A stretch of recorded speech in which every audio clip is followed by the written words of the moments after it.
莫离白鹿程磊表现出乎意料，他一出手，才知何为中式审美。白鹿参加的国民级综艺《奔跑吧》口碑覆灭，只在一瞬间。前脚刚被爆出，节目收取天价费用，引起一片骂声。在这片沸腾声中，白鹿领衔程磊主演的新剧《莫离》开播。大家好，欢迎大家回到我们的华语娱乐频道。虽然说成大事者不拘小节，可顶着风口直面舆论，这不是一点点的淡定可形容的。剧一播，差评便接踵而至，且口风特别一致地说难看，甚至有人玩上了对仗整齐，节奏慢慢的，演得烂烂的，台词平平的，画面黑黑的，妆容脏脏的，几乎囊括了所有问题。更有人直言抢到了云包场，看了，但现在选择去看一遍主角。莫离究竟是真有这么难看？其实三大问题早有显现，一点也不出人意料。一、底气十足。剧一播，才知白鹿底气从哪来。半个小时热度已经突破23000，首播期广，是腾讯平台当年播剧广告首日最多的一部。市场大，口碑扎实，有一定号召力，白鹿无愧新生代扛剧女王之称。为了这剧，白鹿付出了很多努力。2025年10月，恰逢莫离杀青，白鹿坦言自己8月份整个月不营业，是因为瘦得吃不下东西，身体已经预警，暴瘦到只有86斤，只为了上镜能更好看。敬业，用心对待自己的角色。白鹿不是第一回做了。拍摄《烈火军校》的时候，提前进组训练，摸爬滚打，晒黑了肤色，贴近女扮男装的真实，剪短了头发，即使影响后期活动，也不在意。最终呈现出了一个很完美、很飒的女主，一下就为自己打开了知名度。早期的白鹿拍戏扎实，所以接连出了口碑极佳的爆款。周生如故温婉的世家贵女时宜，宁安如梦被换掉的真千金江雪宁不屈不挠，自己找寻出路，自我救赎。临江仙里面被算计到极致却能反杀的李清月，都是极高的收视热度。摸爬滚打后，才有莫离的独挑大梁。要知程磊作为短剧演员出身，虽火却不稳，白鹿一出手，才真正有了牌面，有了号召力，就如他以往的剧一样。结果谁能想到莫离刚定档就出了舆论风波。奔跑吧最新一季，先是被指嘲讽观众，然后观众真用力一扒出了节目组打着宣传的旗号，却收下了录制当地政府的高额资金。真相众说纷纭，对白鹿这个流量体制来说是一大影响。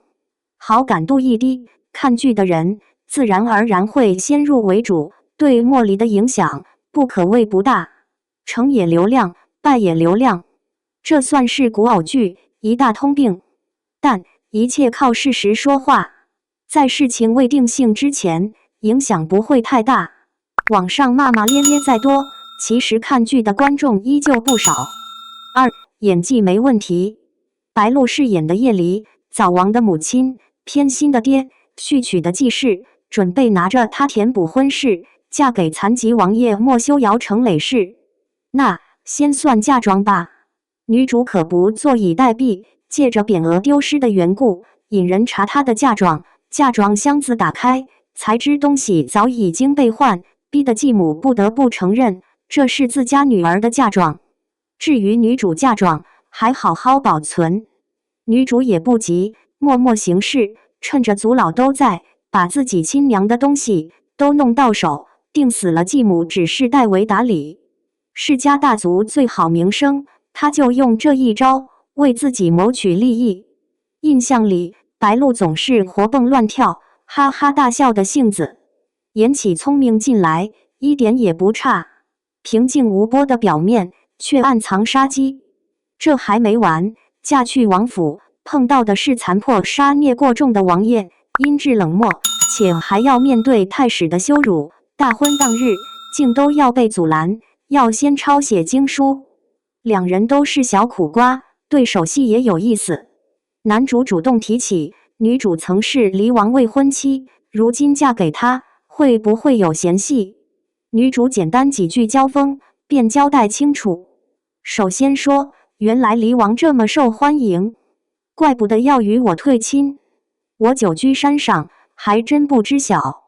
再说，虽然定王府风光不再，但我骊山书院也是明日黄花。这桩婚事是残荷正欲枯柳，短暂的压下了男主的猜忌之心。简单交锋却颇为有意思，把一个性子内敛的女主以及猜忌心重的男主都演了出来。原本以为两人头一次合作会融合的不好，没想到出乎意料的顺畅。白鹿跟程磊的演技是没有问题的，初期其实蛮吸引人。架不住这个故事架构实在是过于短剧化。早期的短剧里面10篇有11篇是这类故事，过于老套的故事即使加入新酒也难以调和观众口味。本不适合改编，却因为是 IP 之故便被拿了出来，演技再怎么不拖后腿，看的观众其实也平平。但最拖后腿的远非这些，而是已经64岁的导演林玉芬。3. 差评来源：林导这个年纪堪比大多数人的奶奶，人老志坚，但也可说是市场需要他。仙剑3花千骨3生3世十里桃花霸屏的爆款，全是他代表作。这几年鲜少出山了，大抵是热情太过，还是把他摇了出来。他一出手就是这句活招牌，虽然剧情短剧化，但能看出质感很强。错落庭院，幽静中带着古韵，很舒适的画面，已经是古装剧中难得的一幕。大婚之礼很匆忙，没多拍，却处处透着精细。沉甸甸的金冠配上绿色的婚服，雀扇里已经常出现在剧里，可莫离还做了精细处理，实属用心。而且这种细致也很有林导一贯风格，中式审美绝子，过于真实，很能让观众入戏。也不枉导演这一笔记得比演员还要丰富的剧本了，足以见得他即使年纪上来了，依旧无比用心。就这场大婚，婚仪的准备流程已经打脸了市面上很多假山假景假水的大制作古装剧，细节雕琢到位，剧情进展也快，但依旧差评不断，在于光亮上。无滤镜的效果，就是所有的都暗沉沉，透着一股死气。这是之前林导的剧所没有的问题，引得网友直呼乌漆嘛黑，故作深沉。很多细节完全看不出是林导的作品，因为风格确实很不一样，像混搭的。一看演员表，3人并行，果然赢了网友的评价，怎么可能全是他拍的？即使想全拍，这般高龄，怕是也有心无力。由此暴露第3个问题，导演青黄不接。但凡能有人接班，或是水准高的导演，也不至于让林导这般年纪还操劳不断。4. 结语：其实差评增多，无非是观众也想这剧能好看，终究是失望过大才会如此。但莫离才刚开始，耐心看下去，或许会给出不一样的惊喜，也说不定。